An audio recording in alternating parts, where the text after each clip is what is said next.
see that shortly once we get through here. I'll get over the busway, and I'll be also we've got a free run up.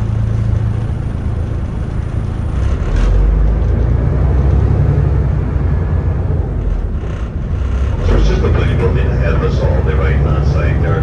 They're built things. And then as we approach on our left hand side, the green building, you'll see the points.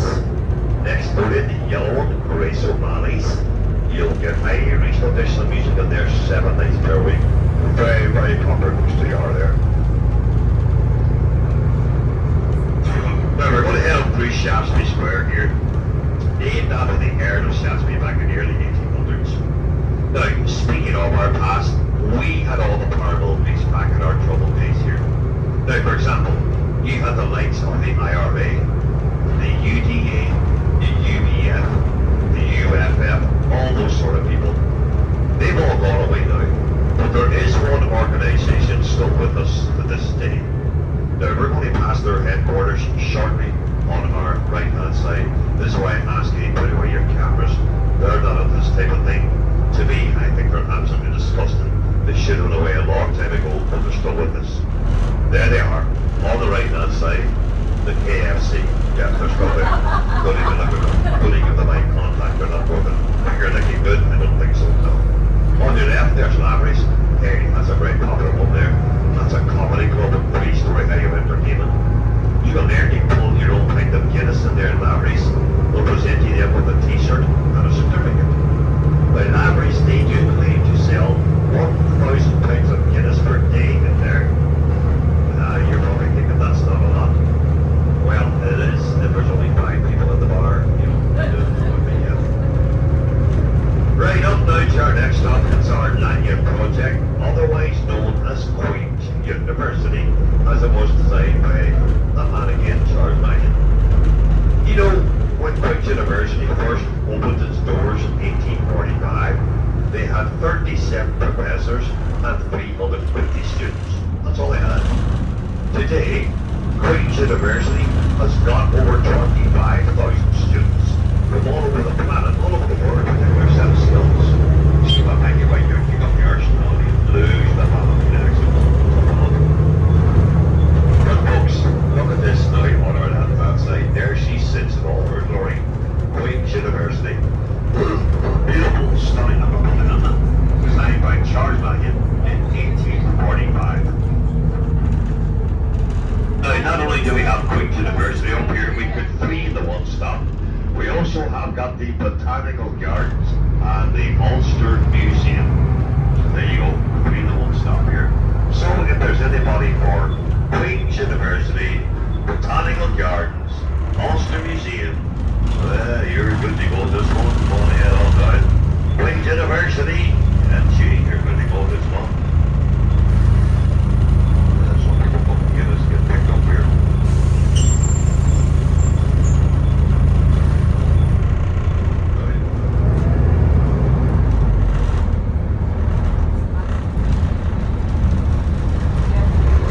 So just ahead of me, on the left-hand side, getting through the black gates there, that will take you to the Botanical Gardens. The white building there behind there, that was the Ulster Museum. And it's totally free to go in there to the Ulster Museum. Oh, you can spend an hour in there easily. We even have our very old Egyptian mummy in there. I don't know where the daddy is, but the mummy's in there. Right hand side, there's where all them kids are coming in. That's Bethany College.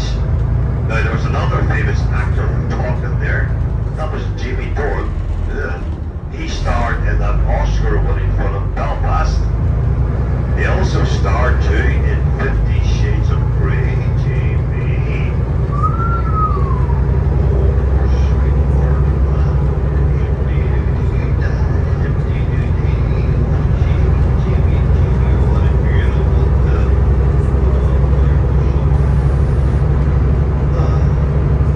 There's the Botanic in there on the right-hand side. Down here has the pot.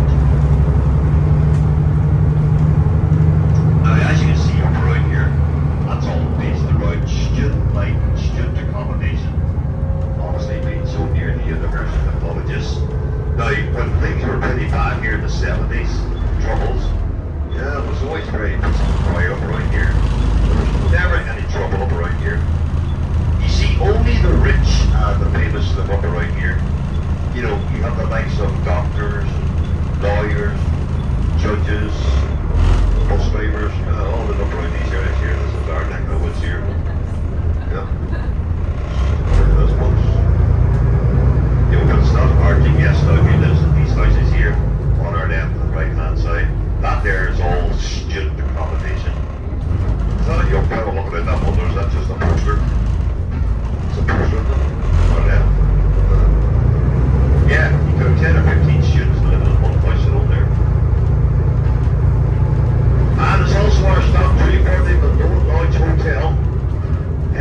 why we come over this street here now. This is the worst part of the tour, 31. There's that many speed bumps on this street here, you're going to get seasick down here. You're up and you're down and you're over when you're around. That's a nightmare. Right, here we go again. Up.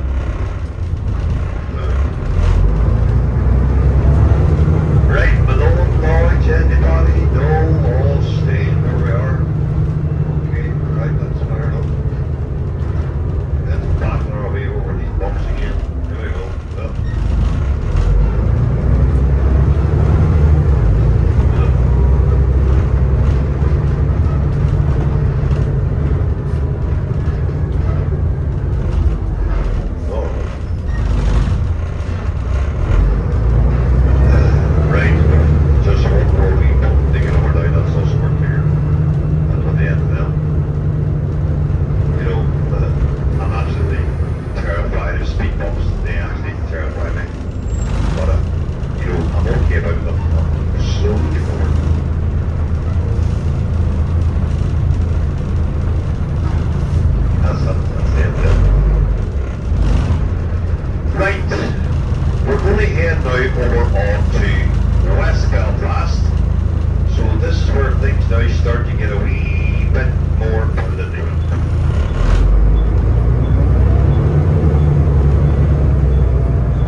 Just there on our left-hand side there, that's which part of Football Stadium, Northern Ireland International Football Team.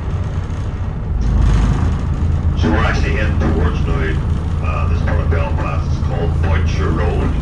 Boucher Road's very busy now. As you can see, you've got all the car showrooms here, all the retail parks, factories. That's the reason they're a wee bit busy.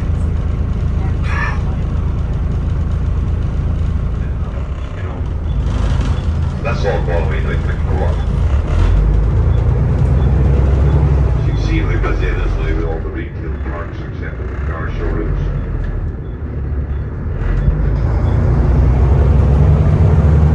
Now there's a wee wall coming up here on our right hand side. It's actually the second wall that we're actually going to be looking at. That's the one with the metal spikes on top of it. Yeah, look at that. Had to build that wall. Then they had to put metal spikes on top of it. And that was to stop people coming over from West Belfast, gaining access to their area, trying to burn them out of their homes, etc. Yeah, very big ugly place for South Belfast back then. Luckily, that's all gone away now. Before that carry on. Because in the middle of the roundabout here in West Belfast, you see that big sculpture there right in front of us? That there is called the Rise. Now, what that there depicts our past and our future. The small inner ball, well, that's our past. Then you have the big large ball rising up, covering the small ball, and bringing us into a bright new future. Lights up really bright at night time, see if we're miles away. But like everything here in Belfast, it gets a nickname. So that's known here as the balls of the falls. Or even the testes on the Westies. It's a West Belfast, you see. Yeah, everything here gets a funny nickname. No one's ever known, but it's official type. I guarantee that one. Right, just the sweet final part now of the motorway crossover. We're going to go straight ahead here now up the Donegal Road. So this thing is up towards now the Nationalist Falls Road.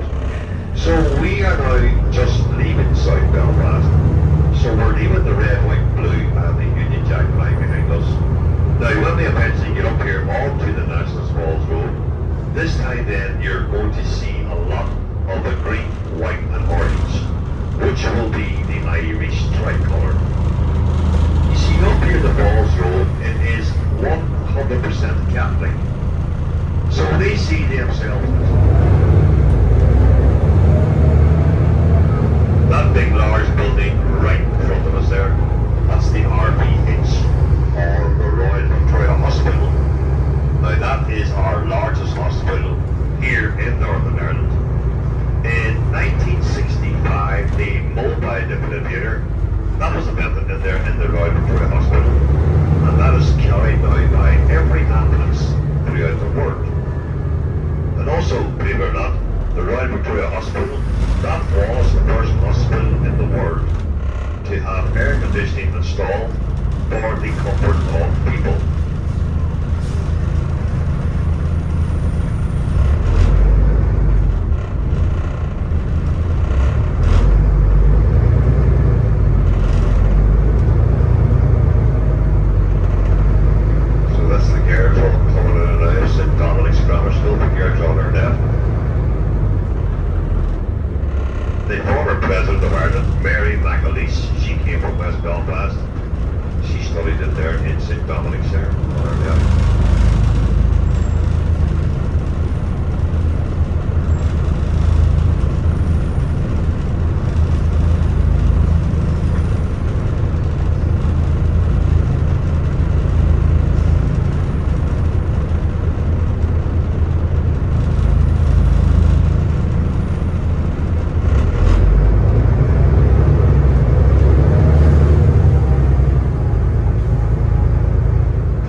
large tower block ahead of us, that's called Dimmins Tower. In the 1970s, the British Army, they took over the top two doors of Dimmins Tower. The only way they could gain access in and out of there was via helicopter, where they then began their surveillance of East and West Belfast. A lot of history in there, Dimmins Tower. On the international wall, we will rise again. There's the words spoken by James Connolly before that rebellion fell in 1916. Nelson Mandela, he says, in my country, we go to prison first, then we become president. That big large face, that was a man called Francis Hughes, second member of the hunger strike that died in the basement. Now, there's a painting here that seems to confuse a lot of people. Coming up on our right hand side, you'll see a painting of a man holding his hand up to his chin. Just there now on our right. People often say to me, Hugh, what's Burt Reynolds got to do with all this?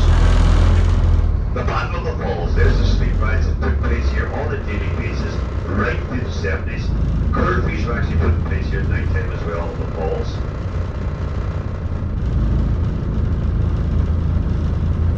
Now, shortly we're going to drive through our first set of police gates here.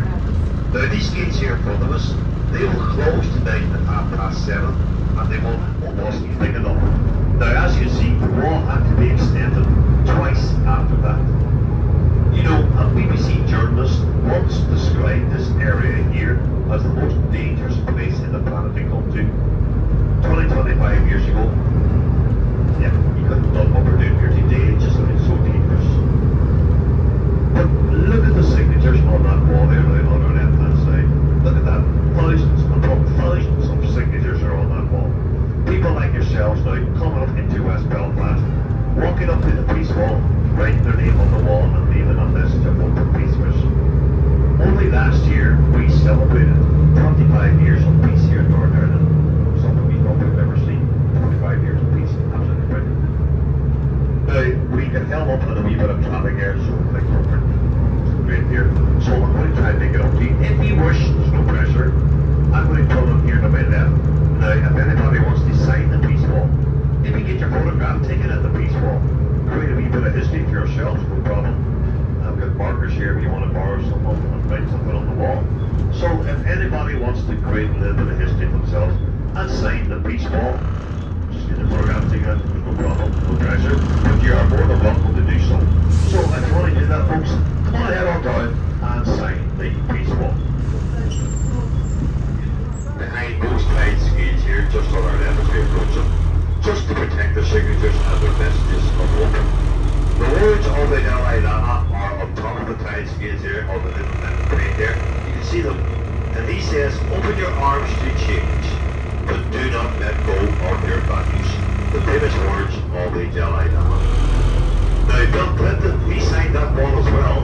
And this message for us was, I never had an affair with that woman. I swear to God, I never had an affair with that woman. Alright, well, yeah, you're talking big game. Now, folks, you are welcomed here with open arms from both communities. There's never any trouble up around here at all now. Well, I haven't said that. If there is any trouble up ahead of us, underneath your seats, you'll see bricks, bottles, pepper bombs. You know, we're rolling up here. Yeah, we'll sort this out once for all. No problem. Now, you would think the wall ends here, but that's not the case. You see, the wall does not end here. That wall carries on for approximately another mile and a half, further up the mountain, just over them houses in front of us there. Because down to our left-hand side, there is another set of peace gates, this time leading on to the Catholic Spring Brigade. Now, those gates up there to the left, they remain open 24/7. They do not close those gates there, they're open all year round. I can't even remember the last time those gates were actually closed, been that long. We are fighting with our local councillors to get the rest of the gates open. Don't really need to close the gates anymore. Now, as we leave the peace wall, we're going to cross now over onto the Protestant Shankle Road. And here we will see their paintings, their stories as well. Shankle means Old Church in English. But once again, there you go, you've got a fair indication of how close these two communities live beside each other. They more or less live at each other's doorstep. The only thing that divided them was the peace wall that we just drove up through a moment ago. Now we'll get a wee right turn here now, and this is us heading down the Protestant Shanghai Road. The first painting you'll see will be on our right hand side. It will be of the White Rock Flip Band. They are a local marching band from this area, and they march all over Northern Ireland and beyond during marching season here. So that's the way on the right hand side. Marching season has actually ended here. It ended there about a month ago. Then coming up on our right hand side, you'll see a painting of number 4 platoon of the UPF, the Ulster Volunteer Force. Number 4 platoon was actually formed in this area by a man by the name of Gusty Spence. Now we'll see some members of the UPF coming up on our left hand side. They're actually doing a new painting. They've got 2 of the volunteers painted, and they're in the process of finishing off the other 2, just with the blue canvases there on our left. Now the reason why we can see the men's faces on this painting here now on our left, they were all killed in active service. Now if they were still alive, we would not be able to see those faces. Now on the 23rd of October 1993, 2 IRA volunteers entered this area, planted a bomb. What was in a week? So this is us now in Croydon Avenue, just getting right into the heart of the city.